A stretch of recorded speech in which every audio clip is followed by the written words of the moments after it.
Hello children, your ma'am is back with the new chapter, that is chapter number 3, A Trip to Bhopal.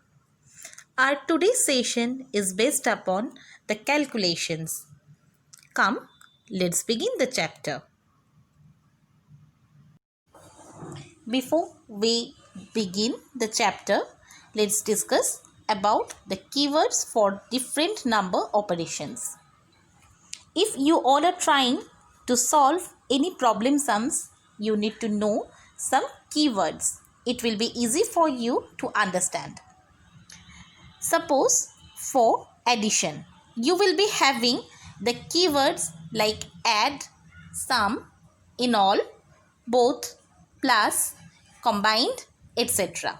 So these are the keywords for addition.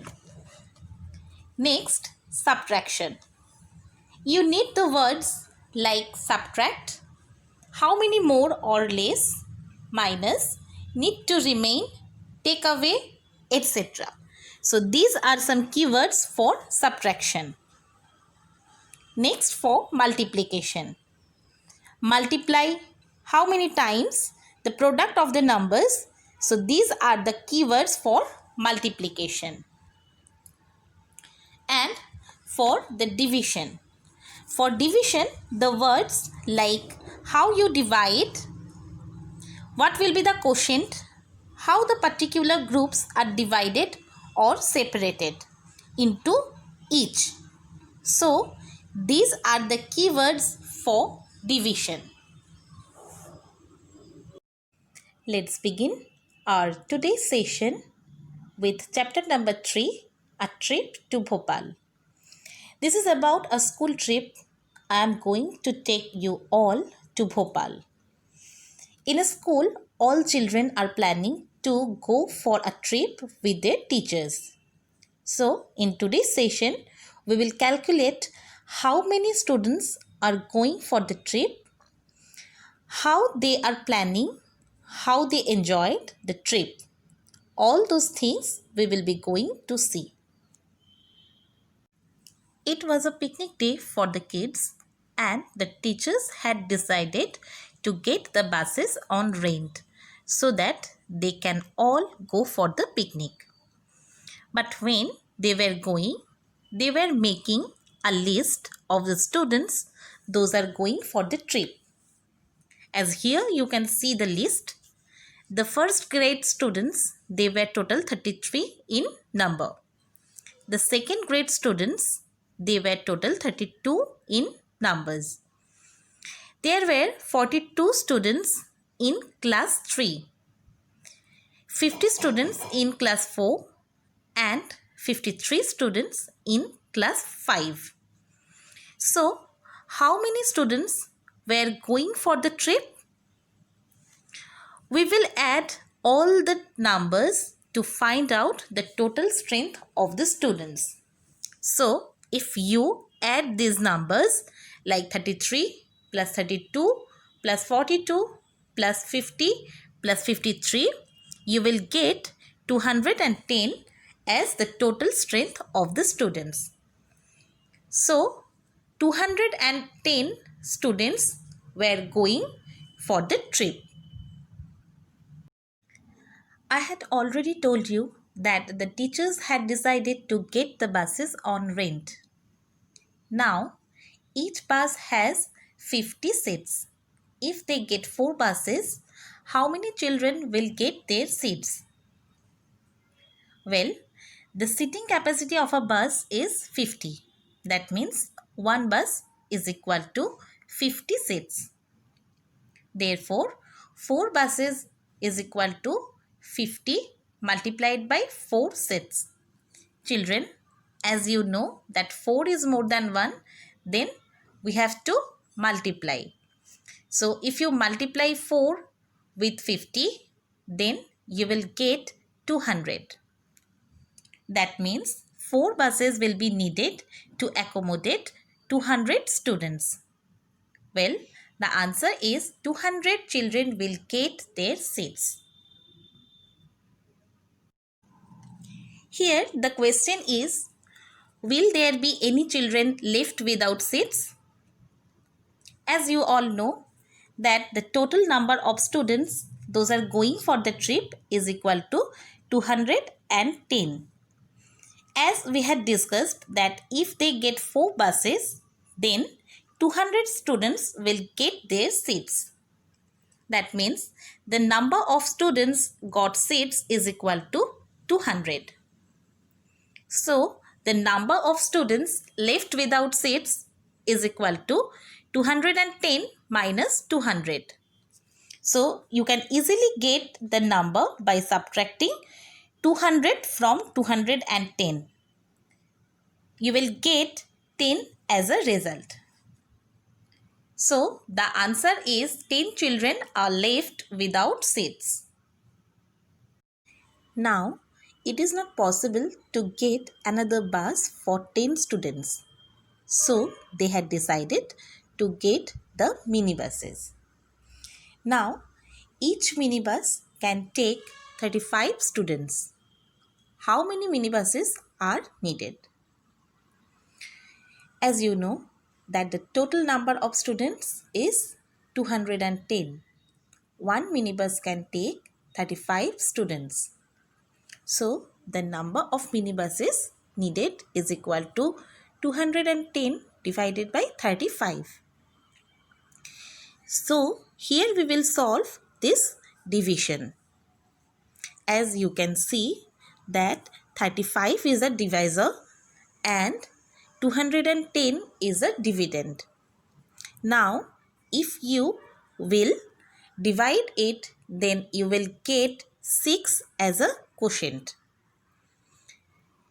Now you know that 35 6 are 210. So you have to subtract 210 from 210 and you will get 0 as remainder. So the answer is 6. That means 6 minibuses are needed. Now here you can see the image of a clock showing the time 9 o'clock. Buses started at 9 o'clock. That means their journey begins at 9 o'clock. If they don't stop anywhere, they all can reach there in 2 hours. That means it is around 9 plus 2 is equal to 11 o'clock. So if they don't stop anywhere, they all can reach there around 11 o'clock. Now, suppose if the journey begins at 9 o'clock and they have to go to the destination which is 70 kilometers away. It will take approximately 2 hours. Now, that is the situation. Children, if I ask you, there is a stopping position which is 50 kilometers away from the current position. At what time will they be reaching to the stopping position? Would it be before 10 o'clock? Would it be between 10 o'clock and 11 o'clock? Or would it be after 11 o'clock? See, if you start at 9 o'clock from this position and you have to go up to a place which is 70 kilometers. But traveling a 50 kilometer would be somewhere in the middle. And approximately, if you notice that 50 kilometer is more than half the distance. So they would be covering that total distance in 2 hours. So the half distance will be covered in 1 hour each. Then definitely if they start from 9 o'clock, they would cover the half distance at 10 o'clock and they would be reaching their destination at 11 o'clock. So at what time would they be reaching their stopping point? It would be between 10 o'clock and 11 o'clock. On the way, they had noticed that they were crossing the bridge over the Narmada river. That river was very wide. One of them started just approximating the idea how wide is that river. Is it some meters or 100 meters or 200 meters? But suddenly they realized that it is written on the bridge that the bridge is 756.82 meters long. So, can you imagine how long the river would have been? Well, the river would have been approximately 500 meters wide, because of which the bridge has been made of this measurement.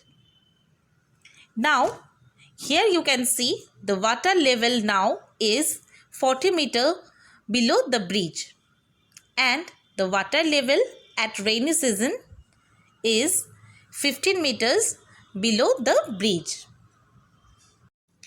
Here the question is, what is the difference between the water level of Narmada in rainy season and now? Let's have a look on the solution. Well, the water level now is 40 meter below the bridge, and the water level at rainy season is 15 meter below the bridge. The difference between the water level of Narmada in the rainy season and now is equal to 40 minus 15 meter. Children, as I explained in the keywords for different number operations, that if you have to find out the difference between two numbers, then we have to go for the subtraction. So here also we will go for the subtraction. And if you subtract 15 from 40, then you will get 25. So the difference between the water level of Narmada in the rainy season and now is 25 meter.